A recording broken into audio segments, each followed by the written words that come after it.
کسب کی شرطیں۔ کسب کی شرائط بہت سی ہیں تاکہ ان پر عمل کر کے توکل درست ہو جائے، لیکن اگر کوئی شخص غیب سے فتوح ہونے کی امید پر بیٹھے گا تو یہ توکل کے قریب ہے، لیکن اگر یہ جگہ مشہور ہو گئی تو اس کی مثال بازار کی مانند ہوگی، اور اس بات کا اندیشہ ہے کہ قلب کو اس سے راحت حاصل ہو۔ ہاں اگر اس کی طرف التفات خاطر نہ ہو تو یہ توکل کا کاسب کے توکل کی مانند ہوگا۔ اس بارے میں اصل بات یہ ہے کہ متوکل کی نظر مخلوق پر نہیں ہونا چاہیے اور مسبب الاسباب کے سوا کسی پر اعتماد نہ کرے۔ حضرت جنید رحمۃ اللہ علیہ کہتے ہیں کہ میں نے حضرت خضر علیہ السلام کو دیکھا ہے کہ وہ میری صحبت سے راضی تھے، لیکن میں نے خود ان کو چھوڑ دیا تاکہ میرے دل کو ان سے الفت اور انس نہ پیدا ہو اور میرے توکل میں نقصان نہ واقع ہو۔ امام احمد بن حنبل رحمۃ اللہ علیہ نے کسی مزدور سے کام لیا۔ کام لینے کے بعد کسی شاگرد کو فرمایا، جاؤ اس کو مقررہ اجرت سے زیادہ اجرت دے دو۔ شاگرد نے زیادہ اجرت دی تو مزدور نے قبول نہیں کیا اور چلا گیا۔ جب وہ باہر چلا گیا تو امام صاحب نے اپنے شاگرد سے کہا کہ اب اس کے پیچھے جاؤ اور وہ زیادہ اجرت ادا کر دو، وہ ضرور لے لے گا۔ شاگرد نے دریافت کیا، اس کا کیا سبب ہے؟ آپ نے فرمایا کہ اس وقت میں نے اپنے دل میں پیسے کی طمع دیکھی تھی، اس واسطے اس وقت زیادہ اجرت قبول نہیں کی، اب وہ طمع جاتی رہی، اس لیے وہ لے لے گا۔ حاصل کلام یہ ہے کہ کاسب کا توکل یہ ہے کہ سرمایہ پر دل سے اعتماد نہ کرے۔ اس کی علامت یہ ہے کہ اگر مال چوری ہو جائے تو رنجیدہ خاطر نہ ہو، اسی طرح رزق سے نا امید نہ ہو۔ جب وہ فضل خدا پر بھروسہ رکھتا ہے تو سمجھے کہ روزی ایسی جگہ سے جو اس کے خیال میں بھی نہیں ہوگی اللہ تعالیٰ بھیج دے گا، اور اگر نہ بھیجے تو سمجھے کہ میرے لیے اس میں کچھ بھلائی تھی۔ مذکورہ حالت کو پیدا کرنے کی تدبیر۔ اے عزیز، معلوم ہو کہ اگر کوئی شخص مال رکھتا ہو اور چور اس کو چرا لیں یا اس مال کو نقصان پہنچے تو ایسی حالت میں دل میں تشویش اور پریشانی سے بچانا مشکل ہے، اگرچہ یہ بات نادر ہے پر محال نہیں، اور اس کے حصول کی تدبیر یہ ہے کہ خداوند تعالی کے فضل و کرم اور اس کی قدرت پر دل سے ایمان لائے، یہ خیال کرے کہ وہ بہت سے لوگوں کو روزی بغیر سرمائے کے پہنچاتا ہے۔ بعض سرمائے ایسے ہوتے ہیں جو شخص کی ہلاکت کا سبب بن جاتے ہیں، پس ایسی پونجی اور سرمایہ کا نیست ہو جانا میرے حق میں اچھا ہوا۔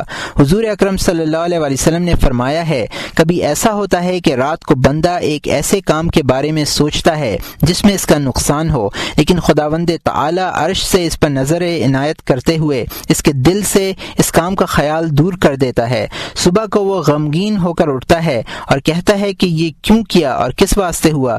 اس نے تصور یہ کیا تھا کہ اس کے پڑوسی یا برادر غم زار نے یا فلاں شخص نے اس کام میں رکھنا ڈالا، حالانکہ وہ خدا کی رحمت تھی جو اس پر نازل ہوئی۔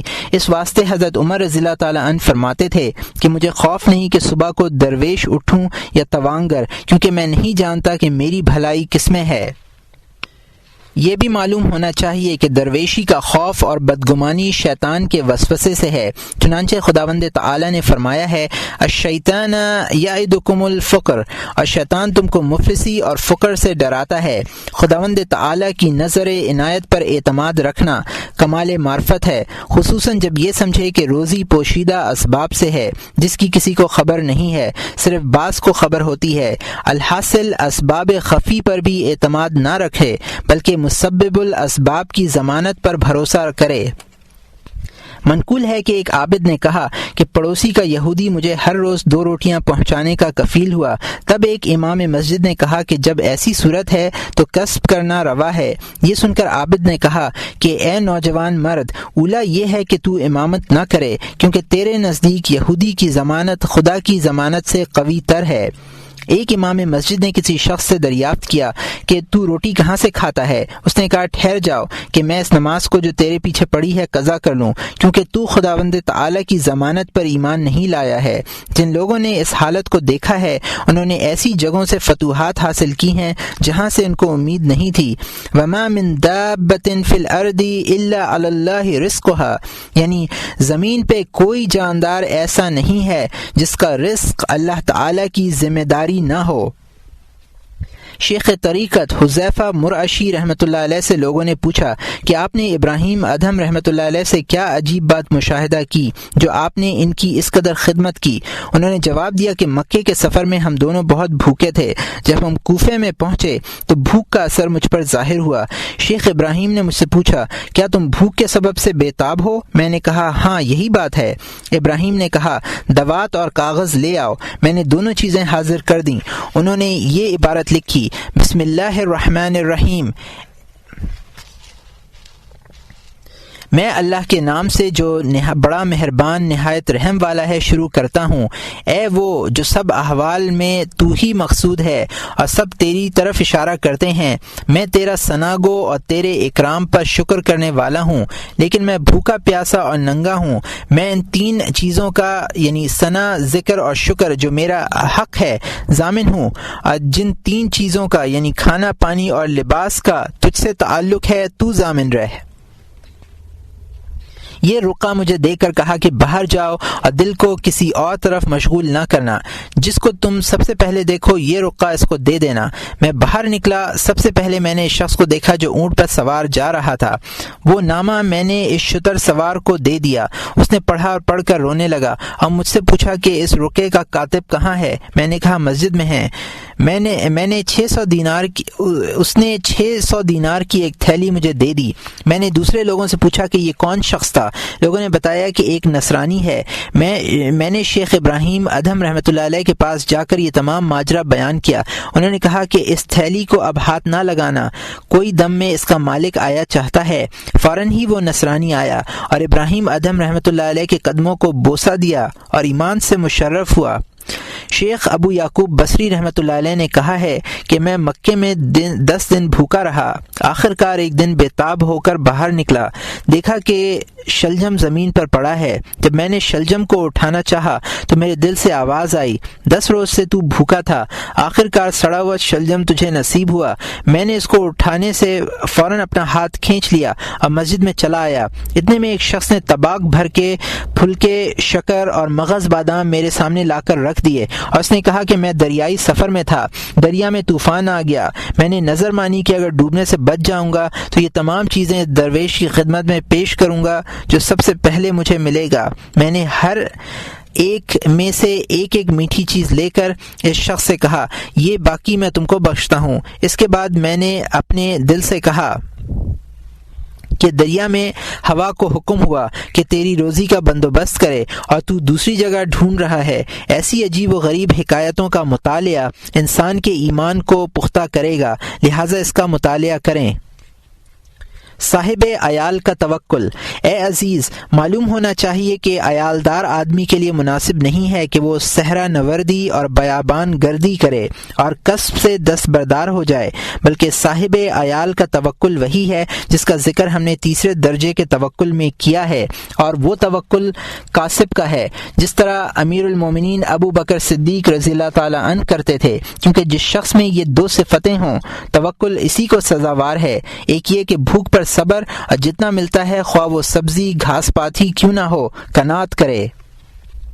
دوسرے یہ کہ اس بات پر ایمان ہو بھوک اور موت اس کی روزی ہے اور اسی میں اس کی بہتری ہے، لیکن اہل و عیال کو اس پر لگانا دشوار ہے۔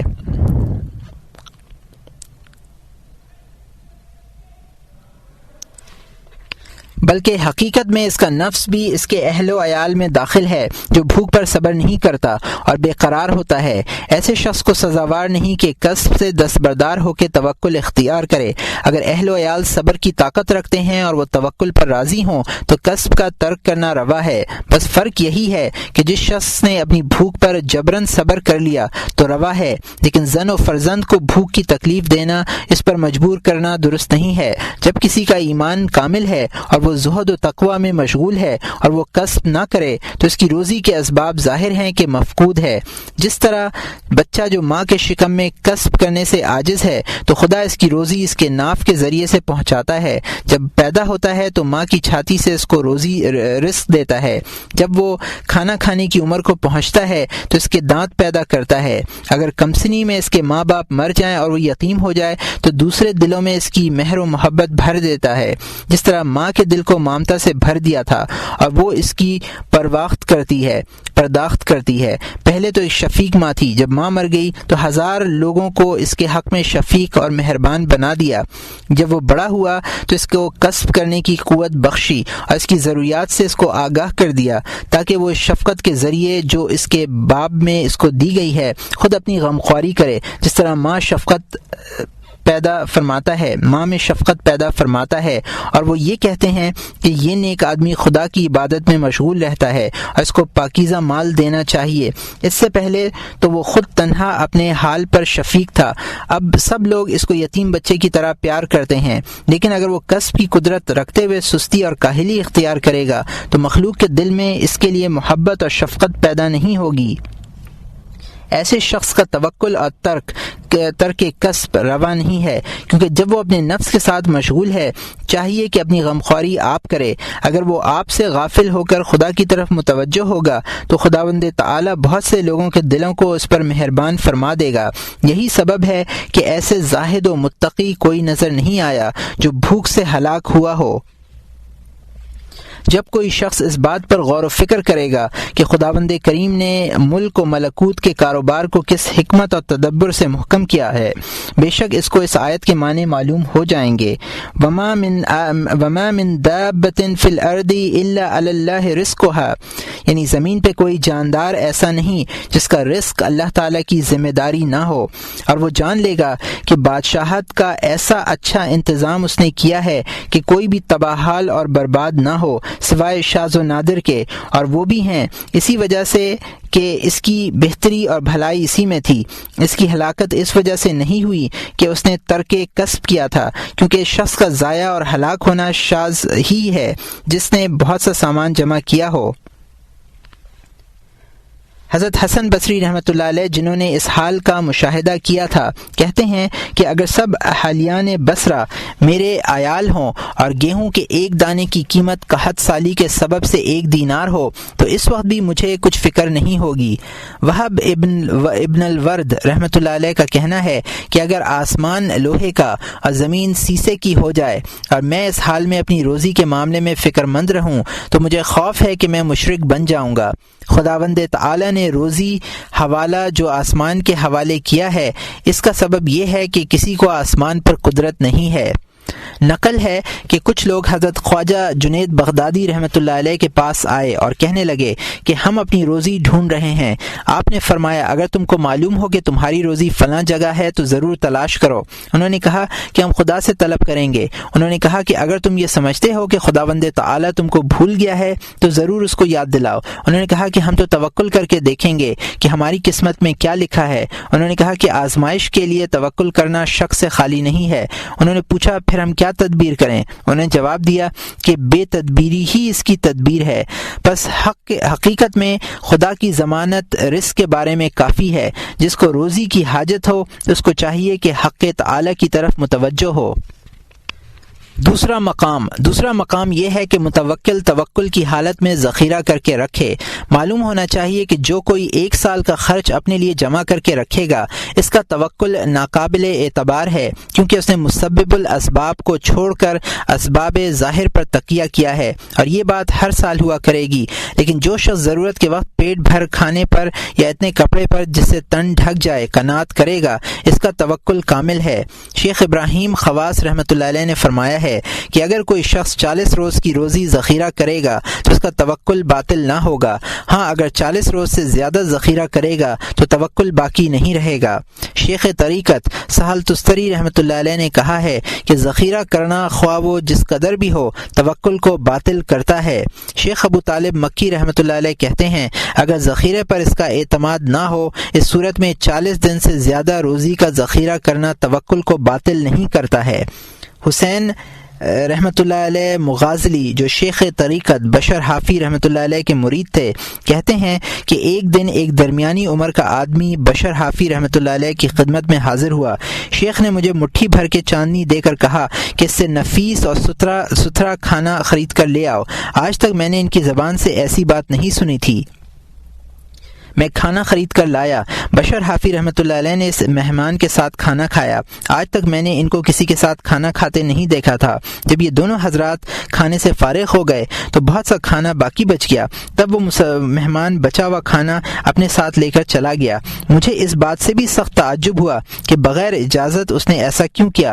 بشر حافی رحمۃ اللہ علیہ نے مجھے متعجب دیکھ کر کہا، کیا تم کو اس سے تعجب ہوا ہے؟ میں نے کہا ہاں۔ انہوں نے مجھے بتایا کہ یہ صاحب شیخ فتح موصلی رحمۃ اللہ علیہ تھے۔ آج وہ موصل سے میری ملاقات کے لیے یہاں آئے تھے اور مجھے آزمانے کے لیے انہوں نے کھانا اٹھایا تھا، کیونکہ جب توکل درست ہو تو ذخیرہ کرنے سے کچھ خلل واقع نہیں ہوتا۔ بس توکل کی اصل حقیقت یہ ہے کہ امید کو منقطع کرے، اور ذخیرہ کرنے کی قباحت اس وقت ہے کہ اپنے واسطے ذخیرہ کرے، اور ذخیرہ کر کے اپنے ہاتھ میں مال کو اس طرح سمجھے کہ گویا وہ خدا کے خزانے میں ہے، اور اس مال میں اعتماد نہ کرے، تب توکل باطل نہیں ہوگا۔ لیکن یہ بات تنہا شخص سے علاقہ رکھتی ہے۔ اگر عیالدار شخص سال بھر کی غذا کا ذخیرہ کرے تو اس کا توکل باطل نہیں ہوگا۔ اگر وہ 1 سال سے زیادہ کے لیے جمع کرے گا تو توکل باطل ہو جائے گا۔ حضور انور صلی اللہ علیہ وسلم اپنے اہل خانہ کے دل کی کمزوری کے سبب 1 سال کی غذا ذخیرہ فرما لیتے تھے، لیکن اپنے واسطے صبح سے شام تک کی غذا بھی ذخیرہ نہیں فرماتے تھے۔ اگر کبھی آپ رکھتے بھی تو آپ کے توکل میں نقصان نہ آتا، کیونکہ اس کا آپ کے پاس یا غیر کے پاس رہنا یکساں تھا۔ آپ نے خلق کو ان کے ضعف قلب کے باعث یہ تعلیم دی تھی۔ حدیث میں آیا ہے کہ ایک شخص کا اصحاب صفہ میں سے انتقال ہو گیا، ان کے کپڑے سے 2 دینار برآمد ہوئے۔ یہ دیکھ کر حضور اکرم صلی اللہ علیہ وسلم نے فرمایا کہ یہ 2 داغ تھے۔ اس لفظ داغ میں 2 معانی کا احتمال پایا جاتا ہے۔ ایک یہ کہ ان صحابی نے تلبیس سے خود کو مجرد بنا لیا تھا، بس یہ 2 داغ سزا کے طور پر آگ کے تھے۔ دوسرے معنی یہ ہیں کہ یہ 2 داغ دغا اور فریب کی وجہ سے نہیں تھے، لیکن اس جہان میں ذخیرہ کرنے کے باعث ان کے درجے میں نقصان پیدا ہوا۔ جس طرح داغ کا نشان حسن کو گھٹا دیتا ہے، اسی طرح ان کے ذخیرہ کرنے کے باعث ان کے درجے اور مرتبے کو نقصان پہنچا۔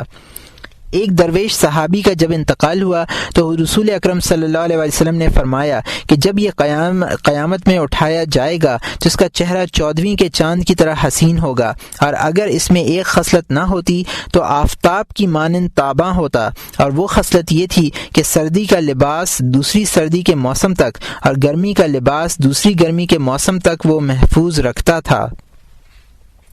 حضور اکرم صلی اللہ علیہ وسلم کا ارشاد ہے کہ حق تعالی نے اپنے بندوں کو دوسری صفات کی بنسبت یقین اور صبر کی صفت بہت کم دی ہے، یعنی لباس کو بچا کر رکھنا یقین کے نقصان کا سبب ہوگا، لیکن اگر پھاگل، دسترخوان، گھڑا اور طہارت کا برتن جو ہمیشہ کام آنے والی چیزیں ہیں اگر محفوظ رکھی جائیں تو بغیر اختلاف درست ہے، کیونکہ عادت اللہ اس بات پر جاری ہوئی کہ ہر سال کھانا اور کپڑا کسی نہ کسی صورت سے بندوں کو پہنچے، لیکن ہر وقت اور ہر جگہ یہ اسباب اور برتن میسر نہیں ہوتے، اور عادت اللہ کے خلاف کرنا جائز اور درست نہیں ہے۔ لیکن گرما کے کپڑے سرما کے کام کے نہیں، ان کو رکھ چھوڑنا ضعف الیقین کا سبب ہو گیا۔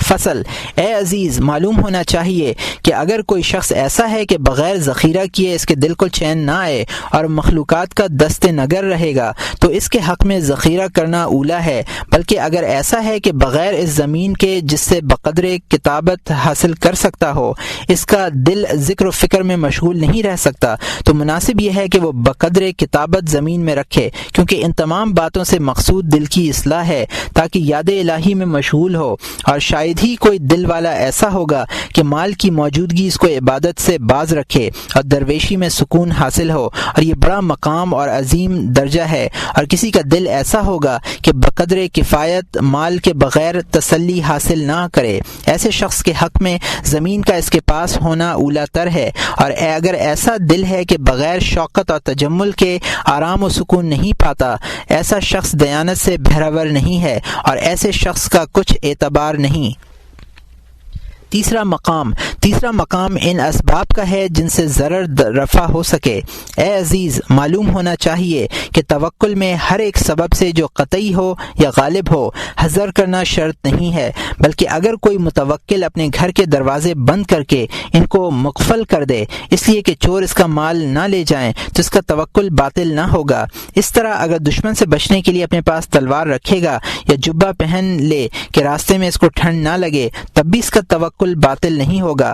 ہاں، اگر پیٹ بھر کے کھایا تاکہ باطن کی حرارت غالب آ کر ٹھنڈ کا اثر کم کر دے تو ایسے اسباب داغ اور منتر کی طرح توکل کو باطل کر دیں گے، لیکن جو کچھ اسباب ظاہری سے ہو اس سے باز رہنا توکل کی شرط نہیں ہے۔ ایک اعرابی رسول اکرم صلی اللہ علیہ وسلم کی خدمت میں حاضر ہوا۔ آپ نے اس سے دریافت کیا کہ تمہارا اونٹ کا کیا ہوا؟ اس نے کہا کہ میں نے اس کو چھوڑ دیا ہے اور توکل اختیار کر لیا ہے۔ حضور اکرم صلی اللہ علیہ وسلم نے فرمایا، عقل و توکل، اس کو باندھ اور پھر توکل کر۔ اگر کسی شخص سے رنج پہنچے تو اس کو برداشت کرنا توکل میں داخل ہے۔ حق تعالی کا ارشاد ہے، وَدَعَ إِذَا حَيْمَ وَتَوَكَّلْ عَلَى اللَّهِ، اور ان کی ایذا پر درگزر فرماؤ اور اللہ پر بھروسہ رکھو، اور فرمایا وَلَنَصْبِرَنَّ عَلَى مَا آذَيْتُمُونَا وَعَلَى اللَّهِ فَلْيَتَوَكَّلِ الْمُتَوَكِّلُونَ، اور تم جو ہم کو ستا رہے ہو ہم اس پر صبر کریں گے، بے شک اللہ تعالیٰ صبر کرنے والوں کے ساتھ ہے۔ لیکن اگر سانپ، بچھو اور درندوں سے مضرت پہنچے تو صبر نہ کرے بلکہ ان کو دفع کرنا چاہیے۔ پس جو شخص اسے حذر کرنے کی خاطر ہتھیار رکھے گا اس کا توکل یوں ہوگا کہ اپنی قوت اور ہتھیاروں پر بھروسہ نہ کرے، اور جب گھر کا دروازہ بند کیا تو کفل پر اعتماد نہ کرے، کیونکہ بسا اوقات چور کفل کو توڑ دیتے ہیں اور مال لے جاتے ہیں۔ متوکل کی علامت یہ ہے کہ جب گھر میں آ کر اس نے دیکھا کہ چور مال لے گیا ہے تو اپنی تقدیر پر راضی رہے اور بالکل غمگین نہ ہو، بلکہ باہر جاتے وقت زبان حال سے کہے کہ الہی میں نے کفل اس لیے نہیں لگایا کہ تقدیر کو روکوں، بلکہ مقصد یہ تھا کہ عادت اللہ پر چلوں۔ اگر تو کسی کو اس مال پر مسلط کرے گا تو میں تیرے حکم پر راضی ہوں، کیونکہ مجھے نہیں معلوم کہ تو نے یہ مال غیر کی روزی کے لیے پیدا کر کے مجھے عاریتاً دیا تھا یا خاص میرے واسطے پیدا کیا تھا۔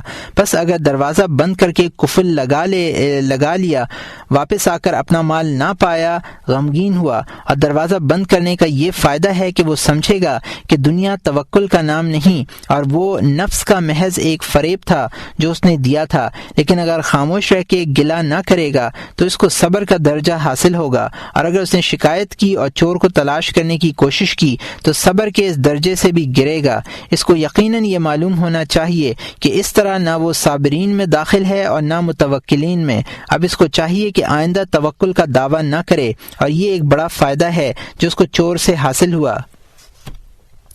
سوال: اگر کوئی شخص کہے کہ اگر آدمی اس مال کا محتاج نہ ہوتا تو دروازہ بند نہ کرتا، جب اس نے حاجت اور ضرورت کی خاطر یہ تدبیر کی اور آخرکار چور اس کا مال لے گیا تو اس کا غمگین نہ ہونا کس طرح ممکن ہے؟ یعنی یقیناً وہ غمگین اور دلگیر ہوگا۔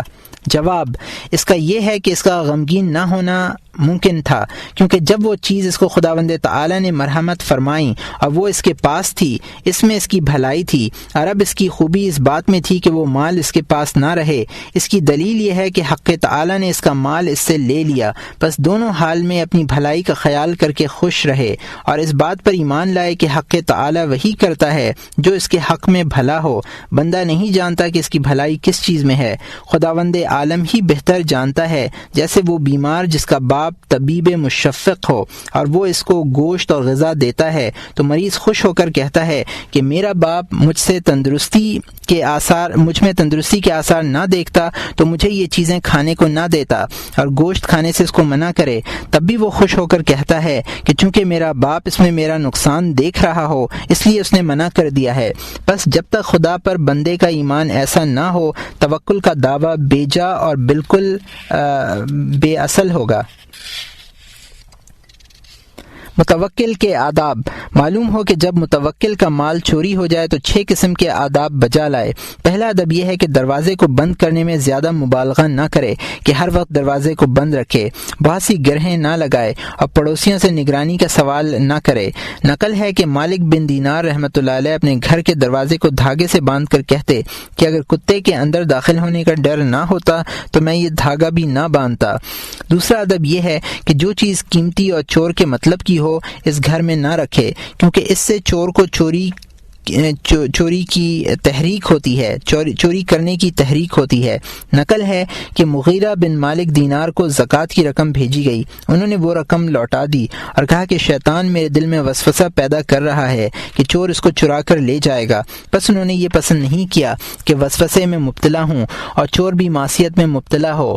شیخ ابو سلیمان دارانی نے یہ بات سنی تو کہا کہ یہ بات صوفی کی خامی کی دلیل ہے، اس کو دنیا سے کیا مطلب، اگر چور اس مال کو لے جائے تو اس کو کیا پرواہ، یہ بات صوفی کے کمال کی نشانی ہے۔ تیسرا ادب یہ ہے کہ جب گھر کے باہر جائے تو دل میں نیت کرے کہ اگر اس مال کو چور لے جائیں تو میں اس کو بخش دوں گا، شاید وہ مفلس ضرورت مند ہو اور اس مال سے اس کی حاجت پوری ہو جائے، اور اگر وہ توانگر ہے تو اس طرح ایک مسلمان بھائی پر شفقت کا اظہار ہوا اور سمجھے کہ اس نیت سے جو تقدیر کی بات ہے وہی ہوگی، اس طرح اس کی خیرات کا ثواب ملے گا، یعنی 1 درہم کے عوض 7 درہم، خواہ وہ چور لے جائے یا نہ لے جائے، اس نے ایسی نیت کر لی ہے۔ حدیث شریف میں آیا ہے کہ جب کوئی شخص اپنی بیوی سے مجامعت کرے اور عزل نہ کرے اور نطفہ رحم میں پہنچا دے تو فرزند پیدا ہو یا نہ ہو اس کو ایک ایسے غلام کا ثواب ملے گا جو راہ الہی میں جنگ کر کے مارا جائے۔ اس کا سبب یہ ہے کہ وہ اپنے عمل سے عہدہ برا ہوا، اگر فرزند پیدا ہوا ہوتا تو اس کی پیدائش اس کا وجود باپ سے علاقہ رکھتا ہے، اس کا ثواب و عذاب اس کے فعل پر ہوتا ہے۔ چوتھا ادب یہ ہے کہ مال چوری ہو جانے پر غمگین نہ ہو اور سمجھے کہ مال لے جانے میں اس کی بہتری اور بھلائی تھی۔ اگر اس نے یہ نیت کی ہے اور کہا تھا کہ میں نے اس مال کو فی سبیل اللہ وقف کر دیا ہے تو پھر اس کی طلب نہ کرے۔ اگر کوئی لے جانے والا اس کو پھیرے بھی تو قبول نہ کرے۔ اگر اس نے لے لیا تو اس کی ملک ہے، کیونکہ محض نیت کر لینے سے اس کی ملک یعنی ملکیت سے نہیں نکلے گا جب تک دوسرے کے قبضے میں نہ چلا جائے۔ مقام توکل میں یہ بات سزاوار نہیں ہے۔ حضرت ابن عمر رضی اللہ تعالی عنہما کا ایک اونٹ چوری ہو گیا، انہوں نے تلاش کیا، آخر تلاش سے تھک کر کہا فی سبیل اللہ، یہ کہہ کر مسجد میں آ کر نماز میں مشغول ہو گئے۔ ایک شخص نے ان سے آ کر کہا کہ اونٹ فلاں جگہ ہے، وہ کہتے ہیں کہ یہ سن کر میں نے اس کو تلاش کرنے کی خاطر اٹھا، جوتے پہنے، لیکن پھر میں نے استغفار کی اور کہا میں نے تو فی سبیل اللہ کہہ دیا تھا، اب میں اس کا نام بھی نہیں لوں گا۔ کسی بزرگ کا ارشاد ہے کہ میں نے خواب میں ایک مسلمان بھائی کو بہشت میں دیکھا مگر وہ علیین میں تھا۔ میں نے پوچھا تم یہاں دلگیر کیوں ہو؟ اس نے جواب دیا کہ یہ غم قیامت تک میرے ساتھ رہے گا، کیونکہ مجھے علیین میں بلند مقامات دکھائے گئے کہ ایسے مقامات تمام جنت میں نہیں تھے۔ میں نے خوش ہو کر وہاں جانے کا قصد کیا تو ندا آئی کہ شخص کو یہاں سے دور رکھو، کیونکہ یہ مقام اس شخص کے لیے ہے جو سبیل پر قائم رہا۔ میں نے کہا فی سبیل اللہ پر قائم رہنا کس کو کہتے ہیں؟ فرشتے نے جواب دیا کہ تو نے کہا تھا کہ فی سبیل اللہ فلاں چیز ہے، اگر تو اس بات کی حفاظت کرتا تو یہ سب مقامات تجھے دے دیے جاتے، لیکن تو نے اس کی حفاظت نہیں کی۔ ایک اور شخص مکے کا رہنے والا نیند سے جب بیدار ہوا تو پیسوں کی ہمیانی گم پائی، اس نے وہاں ایک بڑے عابد پر چوری کی تہمت لگائی۔ عابد نے ہمیانی والے کو گھر کے اندر لے جا کے پوچھا کہ ہمیانے میں کتنی رقم تھی؟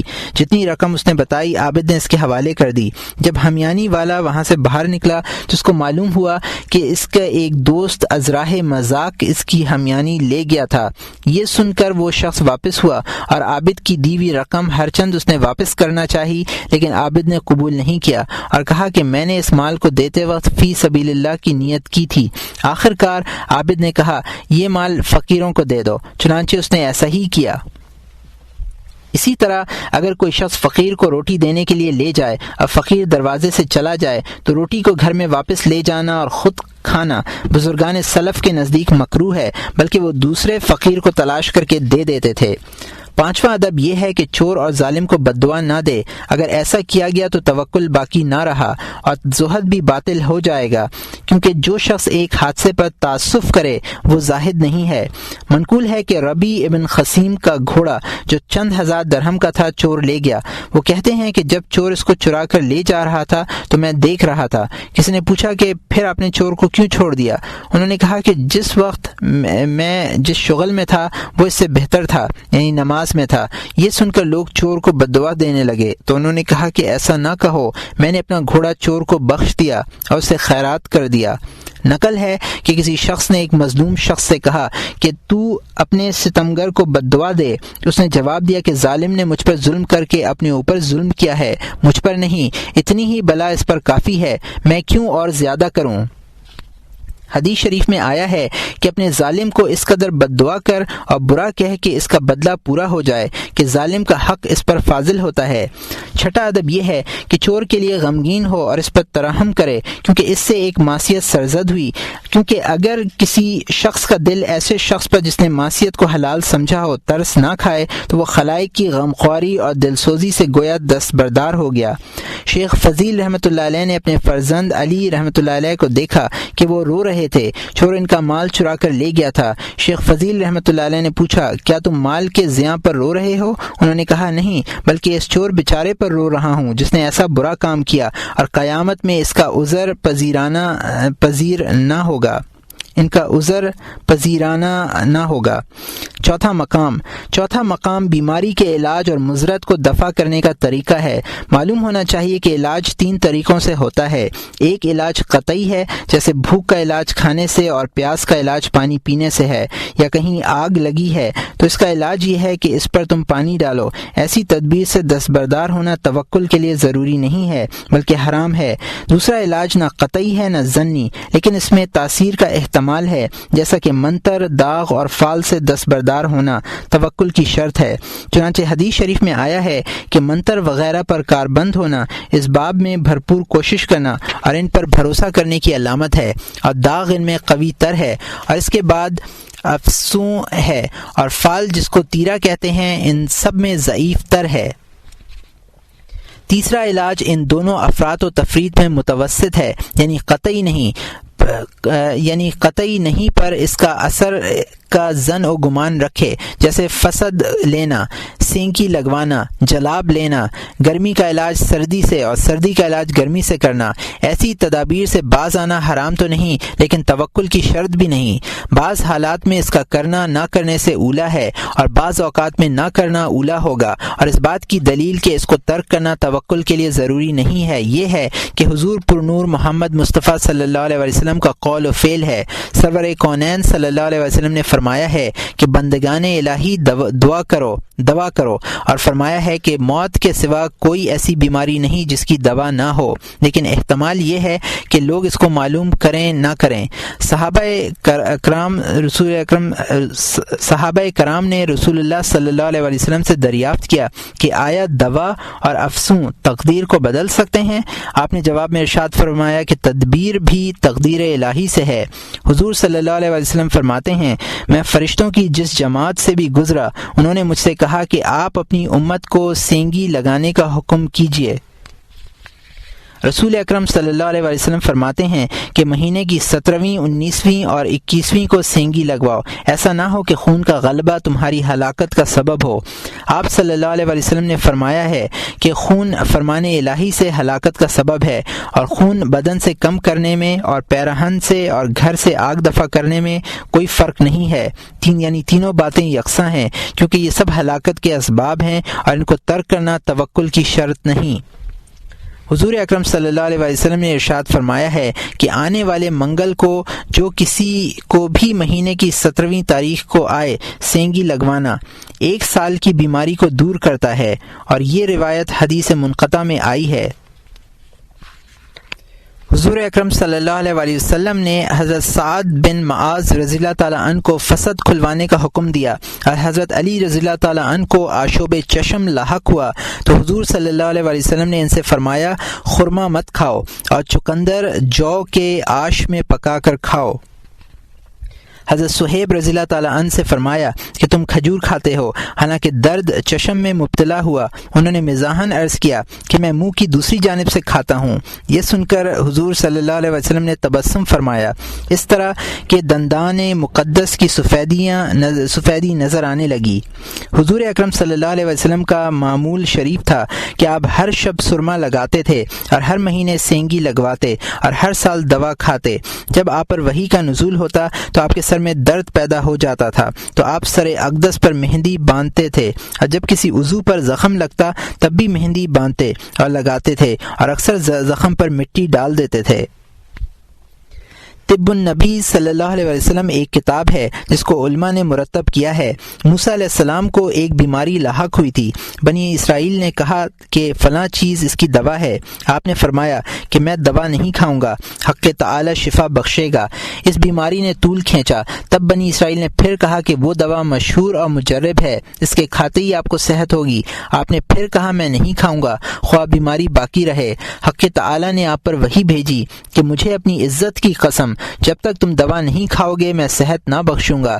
تب موسیٰ علیہ السلام نے دوا کھائی اور آپ کی طبیعت ٹھیک ہوئی، لیکن موسیٰ علیہ السلام غمگین ہوئے۔ تب وحی نازل ہوئی کہ تم کیا توکل سے میری حکمت کو باطل کرنا چاہتے ہو؟ دوا کی تاثیر اور اس کا فائدہ میرے ہی حکم سے ہے۔ روایت ہے کہ زمانہ پیشی میں ایک نبی تھے، انہوں نے خداوند تعالی سے اپنے ضعف یعنی کمزوری کی شکایت کی۔ وحی نازل ہوئی کہ گوشت کھاؤ اور دودھ پیو۔ ایک امت نے اپنے نبی سے اپنے بچوں کی بدصورتی کا شکوہ کیا۔ اس رسول پر وحی نازل ہوئی کہ ان لوگوں سے کہہ دو کہ ان کی بیویاں زمانہ حمل میں گوشت کھایا کریں، بچے خوبصورت پیدا ہوں گے۔ وہ عورتیں حمل میں بھی اور ایام نفاس میں تر خرمے کھانے لگیں۔ پس ان تمام باتوں سے معلوم ہوا کہ دوا شفا کا سبب ہے، جس طرح کھانا اور پانی بھوک اور پیاس کو دور کرتے ہیں۔ ان کی تاثیر مسبب الاسباب کی تدبیر سے ہے۔ حدیث شریف میں آیا ہے کہ موسیٰ علیہ السلام نے خداوند تعالی سے دریافت کیا کہ بیماری اور شفا کس سے ہے؟ حق تعالی نے فرمایا کہ مرض اور صحت دونوں میرے حکم سے ہیں۔ موسیٰ علیہ السلام نے عرض کی پھر طبیب کی کیا حاجت ہے؟ حق تعالی نے فرمایا اتباع اس واسطے ہیں کہ علاج کے ذریعے روزی کمائیں اور میرے بندوں کا صحت سے دل خوش کریں۔ پس توکل اس باب میں بھی علم اور احوال سے درست ہوگا، یعنی خداوند تعالی پر جو مؤثر حقیقی ہے بھروسہ کرے نہ دوا پر، کیونکہ بہت سے لوگوں نے دوا کھائی اور بیماری سے مر گئے۔ فصل: اے عزیز، معلوم ہونا چاہیے کہ بعض لوگوں کی عادت یہ ہے کہ مرض کے دفع کرنے کے لیے داغتے ہیں، لیکن اس عمل سے توکل باطل ہوتا ہے۔ بلکہ حضور اکرم صلی اللہ علیہ وسلم نے داغنے سے منع فرمایا ہے، لیکن منتر سے منع نہیں فرمایا، کیونکہ آگ سے جلانے کا زخم خطرناک ہوتا ہے، ممکن ہے کہ جلد سے اندر سرایت کر جائے۔ اس کا حل فسد اور سینگی کی طرح نہیں ہے، اور یوں داغ کا فائدہ بھی کچھ ظاہر نہیں ہے، جس طرح سینگی لگوانے کا فائدہ 100 داغ کے عوض اور کوئی عمل نہیں ہے جو اس کا قائم مقام بن سکے۔ منقول ہے کہ عمران بن الحسین کو ایک بیماری لاحق ہوئی۔ لوگوں نے کہا کہ ہم داغ دیں گے، لیکن انہوں نے اس کو قبول نہیں کیا۔ جب بہت مجبور ہو گئے تو چاروں ناچار قبول کر لیا۔ پھر کہا کہ اب سے پہلے میں ایک نور دیکھتا تھا اور ایک آواز سنتا تھا، ملائکہ مجھ پر سلام بھیجتے تھے۔ جب سے میں نے داغ لگوایا ہے یہ تمام باتیں جاتی رہیں۔ پھر جب انہوں نے اس تقصیر سے توبہ کی تب انہوں نے مطرب بن عبداللہ سے کہا کہ بہت دنوں کے بعد مجھ کو خدا نے وہی بزرگی دی ہے۔ بعض احوال میں دوا نہ کھانا اولیٰ ہے اور حضور اکرم صلی اللہ علیہ وسلم کے عمل کے مخالف نہیں ہے۔ اے عزیز، معلوم ہونا چاہیے کہ بہت سے بزرگان دین نے اپنی بیماری میں دوا نہیں کھائی ہے۔ ممکن ہے کہ اس موقع پر کوئی یہ اعتراض کرے کہ اگر علاج میں خوبی نہ ہوتی تو حضور اکرم صلی اللہ علیہ وسلم بھی دوا نہ کھاتے، حالانکہ ایسا نہیں ہے۔ یہ اعتراض اس وقت رفع ہوگا کہ جب تم کو یہ معلوم ہو جائے کہ دوا نہ کھانے کے بعض سبب ہوتے ہیں۔ پہلا سبب یہ ہے کہ وہ شخص کشف سے یہ سمجھا ہو کہ اس کی موت کا وقت آ گیا ہے۔ چنانچہ حضرت صدیق اکبر رضی اللہ تعالیٰ عنہ جب بیمار ہوئے تو احباب نے آپ سے کہا کہ طبیب کو بلوا لیجئے تو مناسب ہوگا۔ آپ نے جواب دیا کہ طبیب نے مجھے دیکھا ہے اور اس نے کہا ہے انی افعل ما یرید، جو میرا ارادہ ہے وہ میں کروں گا۔ دوسرا سبب یہ ہے کہ بیمار خوف آخرت کے خیال میں رہے اور علاج کا ارادہ نہ کرے۔ چنانچہ حضرت ابو ذر رضی اللہ تعالیٰ عنہ نے لوگوں نے دریافت کیا کہ آپ بیماری میں روتے کیوں ہیں؟ انہیں جواب دیا کہ اپنے گناہوں کے غم سے روتا ہوں۔ لوگوں نے پھر پوچھا کہ آپ کیا چاہتے ہیں؟ انہوں نے جواب دیا خدا کی رحمت چاہتا ہوں۔ لوگوں نے پھر کہا کہ آپ فرمائیں تو ہم طبیب کو لے آئیں۔ آپ نے فرمایا کہ مجھے طبیب ہی نے بیمار ڈالا ہے۔ حضرت ابو ذر غفاری رضی اللہ تعالیٰ عنہ کی آنکھ میں درد تھا۔ لوگوں نے آپ سے کہا کہ آپ اس کا علاج کیوں نہیں کرتے؟ تو انہوں نے کہا کہ میرے لیے اس سے بڑا اور کوئی شغل نہیں ہے۔ اس کی مثال ایسی ہے کہ کسی شخص کو پکڑ کے بادشاہ کے پاس لے جا رہے تھے تاکہ اس کی گردن مار دی جائے۔ کسی شخص نے اس مجرم سے پوچھا کیا تم روٹی نہیں کھاؤ گے؟ تو اس نے جواب دیا کہ اس حال میں مجھے بھوک کی پرواہ نہیں ہے۔ ایسا کہنا اس شخص کے حق میں روٹی کھانا ہے، طعن نہیں ہے اور نہ اس کی مخالفت ہے۔ ایسا استغراق رکھنے والا سہل رضی اللہ تعالیٰ عنہ کی طرح ہے کہ جب لوگوں نے ان سے کہا کہ قوت کہاں ہے تو انہیں فرمایا کہ حی و قیوم کا ذکر۔ پھر دریافت کیا کہ ہم ایسی چیز کے بارے میں پوچھ رہے ہیں جو دین و دنیا میں کام آئے، تو انہیں جواب دیا کہ وہ علم ہے۔ پھر پوچھا کہ غذا کیا ہے تو فرمایا کہ ذکر الہی غذا ہے۔ پھر پوچھا کہ جسم کے لیے غذا کون سی ہے؟ انہوں نے فرمایا کہ اے عزیز، جسم سے دستبردار ہو اور اس کو خالق کے حوالے کر دے۔ تیسرا سبب یہ ہے کہ وہ بیماری دیر میں جانے والی ہو اور بیمار کے خیال میں اس کی اس کی دوا فسوں ہو جس کی منفعت نادر ہے، اور جو شخص علم طب سے ناواقف ہے وہ اکثر دواؤں کو اسی طرح سمجھے گا۔ شیخ ربیع ابن خثیم نے کہا ہے کہ میں نے اپنی بیماری کے علاج کا ارادہ کیا، لیکن پھر میں نے یہ خیال کیا کہ عاد و سمود کی قوم ختم ہو گئی، باوجود یہ کہ ان قوموں میں بہت سے حاذق اتباع موجود تھے اور طب نے ان کو نفع نہیں پہنچایا تھا۔ بظاہر اس قول سے یہ مفہوم ہوتا ہے کہ شیخ ربیع طب کو اسباب ظاہر سے نہیں سمجھتے تھے۔ چوتھا سبب یہ کہ بیمار نہیں چاہتا کہ اس کی بیماری دور ہو تاکہ بیماری کا ثواب اس کو حاصل رہے اور وہ صبر کرنے میں اپنا امتحان کرے۔ حدیث شریف میں آیا ہے کہ اللہ تعالیٰ بندوں کو بیماری میں آزماتا ہے جس طرح کوئی شخص سونے کو آگ میں تپائے تاکہ کھرا کھوٹا معلوم ہو جائے۔ کوئی بندہ اس امتحان میں کامل نکلتا ہے اور کوئی ناقص۔ شیخ سہل تستری رحمۃ اللہ علیہ دوسروں کو دوا کھانے کا حکم دیتے اور خود دوا نہیں کھاتے تھے اور فرماتے کہ بیماری میں راضی برضا رہ کر بیٹھ کر نماز پڑھنا تندرستی کے ساتھ کھڑے ہو کر نماز پڑھنے سے افضل ہے۔ پانچواں سبب یہ ہے کہ بہت سے گناہ اس شخص کی گردن پر ہوں اور بیمار چاہتا ہے کہ وہ بیماری اس کے گناہوں کا کفارہ ہو جائے۔ حدیث شریف میں آیا ہے کہ بخار بندے سے اس وقت تک جدا نہیں ہوتا جب تک اس کو گناہ سے پاک نہ کر دے، یہاں تک کہ کوئی گناہ باقی نہیں رہتا۔ حضرت عیسیٰ علیہ السلام نے فرمایا ہے جو شخص اسرت، علالت اور مال کی آفت پر گناہوں کا کفارہ ہونے کی نیت سے خوش نہ ہو وہ عالم نہیں ہے۔ حضرت موسیٰ علیہ السلام نے ایک بیمار کو دیکھ کر خداوند بزرگ و برتر کے حضور میں عرض کیا یا الہی اس پر رحمت فرما۔ باری تعالیٰ کی جانب سے خطاب ہوا کہ اور دوسری رحمت کون سی ہوگی کہ میں اس بیماری سے اس پر رحم ہی کرنا چاہتا ہوں، یعنی اس بیماری اور اس مرض کو اس کے گناہوں کا کفارہ بنانا چاہتا ہوں، پھر اس کے درجے کو بلند کروں گا۔ چھٹا سبب یہ ہے کہ صحت کو انسان اپنی غفلت، سستی اور سرکشی کا سبب جانتا ہو، اس لیے چاہتا ہے کہ اس کی بیماری باقی رہے اور صحت یاب نہ ہو کہ دل پھر غفلت کا شکار نہ ہو۔ خداوند تعالی جس کی بہتری چاہتا ہے اس کو ہمیشہ بلا اور بیماری کے ذریعے تنبیہ کرتا ہے۔ اسی بنا پر بزرگوں نے کہا ہے کہ دین ان تین باتوں سے کبھی خالی نہیں ہوگا: مفلسی، بیماری اور ذلت و خواری۔ حدیث شریف میں آیا ہے کہ بیماری میری قید اور درویشی میرا قید خانہ ہے جس کو میں دوست رکھتا ہوں، اس کو قید اور قید خانے میں داخل کرتا ہوں۔ بس جب صحت کے عالم میں لوگ معصیت میں گرفتار ہوتے ہیں تو بیماری ان کے حق میں عافیت کا باعث ہوگی۔ حضرت علی رضی اللہ تعالی عنہ نے ایک قوم کے بہت سے افراد کو آراستہ اور زیب و زینت سے مزین دیکھ کر فرمایا کہ یہ سب کیا ہے؟ ان لوگوں نے جواب دیا کہ آج ہماری عید ہے۔ آپ نے فرمایا ہماری عید اس دن ہوتی ہے جس دن ہم کوئی گناہ نہ کریں۔ ایک بزرگ نے کسی شخص سے اس کی خیریت دریافت کی۔ اس نے جواب میں کہا کہ جی ہاں خیریت ہے۔ ان بزرگ نے فرمایا عافیت اور خیریت اس دن ہوگی جس روز تم کوئی گناہ نہیں کرو گے، اور اگر تم سے گناہ سرزد ہوگا تو اس سے سخت تر کوئی بیماری نہیں ہوگی۔ بزرگ نے فرمایا کہ فرعون علیہ اللعنہ کی عمر 400 برس کی تھی۔ اس مدت میں نہ اس کو کبھی درد سر لاحق ہوا اور نہ کبھی بخار آیا، چنانچہ اس نے خدائی کا دعویٰ کیا اگر وہ ایک ساتھ کے لیے بھی درد سر میں مبتلا ہو جاتا تو اس سے یہ قصور اور بے ادبی سرزد نہ ہوتی۔ بزرگوں کا ارشاد ہے کہ جب بندہ ایک دن کے لیے بیمار ہوتا ہے اور توبہ نہیں کرتا تو ملک الموت کہتے ہیں کہ میں نے کئی مرتبہ قاصدوں کو بھیجا لیکن کچھ فائدہ نہیں ہوا۔ بزرگان دین فرماتے ہیں کہ بندہ مومن کو 40 دن میں ان 4 آفتوں سے خالی نہیں ہونا چاہیے، یعنی کوئی نہ کوئی آفت سے دوچار رہنا چاہیے، اور وہ یہ ہیں: رنج، بیماری، ڈر اور نقصان۔ حضور اکرم صلی اللہ علیہ وسلم نے ایک خاتون سے نکاح کا ارادہ فرمایا۔ صحابہ کرام نے اس خاتون کی تعریف کرتے ہوئے کہا کہ وہ کبھی بیمار نہیں ہوئی ہے، ایسی اچھی صحت ہے۔ حضور پر نور صلی اللہ علیہ وسلم نے فرمایا تب تو وہ میرے لیے مناسب نہیں ہے۔ ایک دن حضور صلی اللہ علیہ وسلم درد سر کی فضیلت بیان فرما رہے تھے تو ایک اعرابی نے کہا کہ میں تو آج تک کسی بیماری میں مبتلا نہیں ہوا ہوں۔ یہ سن کر حضور صلی اللہ علیہ وسلم نے اس سے فرمایا کہ مجھ سے دور رہو، پھر فرمایا کہ اگر کوئی شخص دوزخی شخص کو دیکھنا چاہے تو اس کو دیکھ لے۔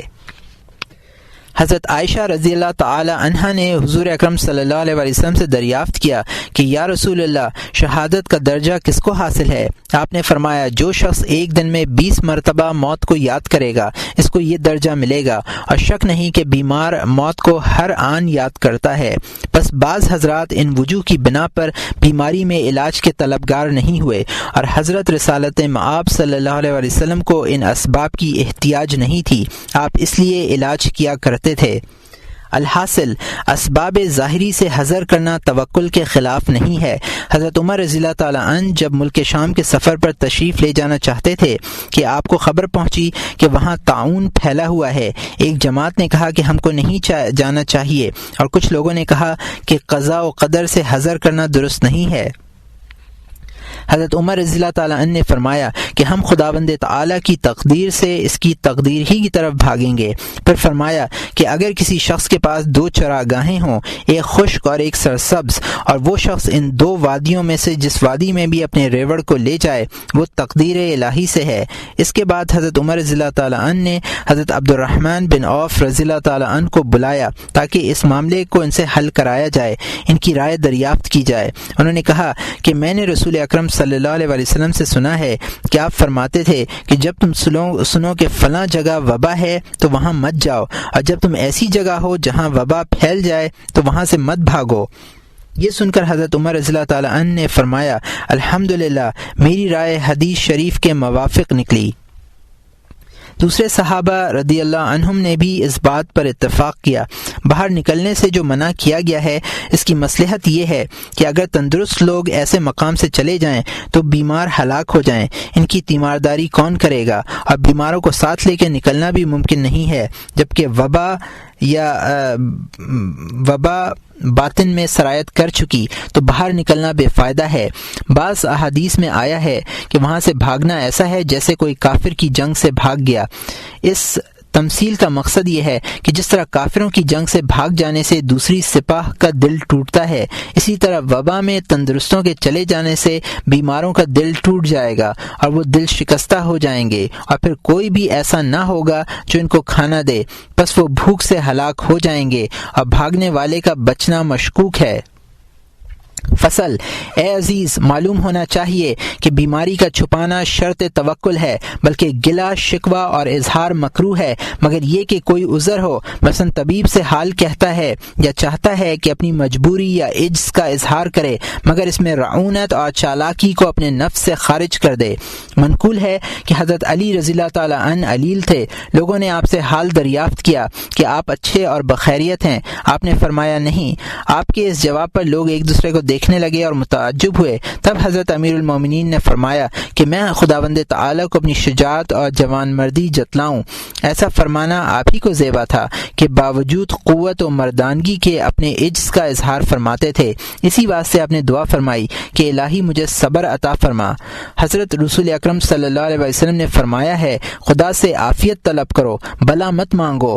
پس اگر کوئی شخص بغیر ضرورت شکایت کے طور پر اپنی بیماری کا اظہار اظہار کرے گا تو یہ حرام ہے، اگر اظہار بغیر شکایت کے ہو تو روا ہے، لیکن اولا یہ ہے کہ بالکل اظہار نہ کرے کہ شاید اس میں کوئی زیادہ بات زبان سے نکل جائے اور سننے والا یہ گمان کرے کہ یہ شکوائے خداوندی کر رہا ہے۔